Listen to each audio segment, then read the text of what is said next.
కర్నూలు నగరంలోని కలెక్టరేట్ కార్యాలయం వద్ద సేఫ్టీ డ్రైవర్స్ అసోసియేషన్ వారి ధర్నా. సేఫ్టీ డ్రైవర్స్ అసోసియేషన్ అన్వర్ భాషను అన్యాయంగా పోలీసులు తీసుకెళ్లారు. దయచేసి ఆయనను వెంటనే విడుదల చేయాలని వారు ఆవేదన వ్యక్తం చేశారు. వివరాల్లోకి వెళితే తమ సమస్యలను పరిష్కరించమని గత 4 నెలల నుంచి రవాణా శాఖ అధికారులకు ఎన్నిసార్లు విన్నవించుకున్నా కూడా తమ గోడు వినిపించుకోవడం లేదు అంటూ సేఫ్టీ డ్రైవర్స్ అసోసియేషన్ వారు మీడియా ముందు వాపోయారు. ఇప్పటికైనా కనీసం ఆ సమస్యలకు పరిష్కారం చూపించాలని వైట్ బోర్డు నెంబర్ ప్లేటుతో వాహనాలను ట్రావెల్స్ గా తిప్పుతూ అదేవిధంగా సెల్ఫ్ డ్రైవింగ్ ఇస్తూ మా ఎల్లో బోర్డు నెంబర్ ప్లేట్ ఉన్న వాహనదారులకు అదేవిధంగా మా డ్రైవర్లకు జీవనాధారం లేకుండా చేస్తున్నారు. దయచేసి ఇప్పటికైనా వైట్ ప్లేట్ నెంబర్ ప్లేట్లు ఉన్న వాహనాలు ట్రావెల్స్ కి ఉపయోగిస్తున్న వారిపై చర్యలు తీసుకోవాలని వారు కోరారు.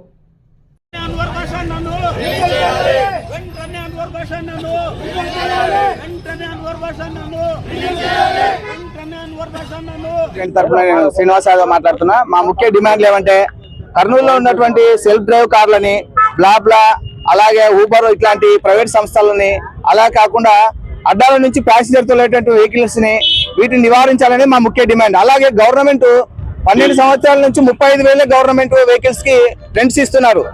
గవర్నమెంట్ ఆఫీసులో పెట్టినటువంటి కార్లకు ట్యాక్సులు కట్టుకొని డ్రైవర్లను జీవనోపాధి లేకుండా ఇబ్బంది పడే పరిస్థితి వచ్చింది. వాటిని కూడా పెంచాల్సిన అవసరం ఎంతైనా ఉందని చెప్పి మా యొక్క డిమాండ్ అండి.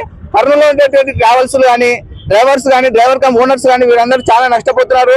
సెల్ఫ్ డ్రైవ్స్ బ్లాబ్లాలు అలాగే ప్యాసింజర్ బండ్లను నివారించి మాకు తగిన న్యాయం చేయాలని గవర్నమెంట్ వారిని కోరుకుంటున్నామండి. Thank you. Srinivas Yadav, Sri Sai travels, Kurnool అండి.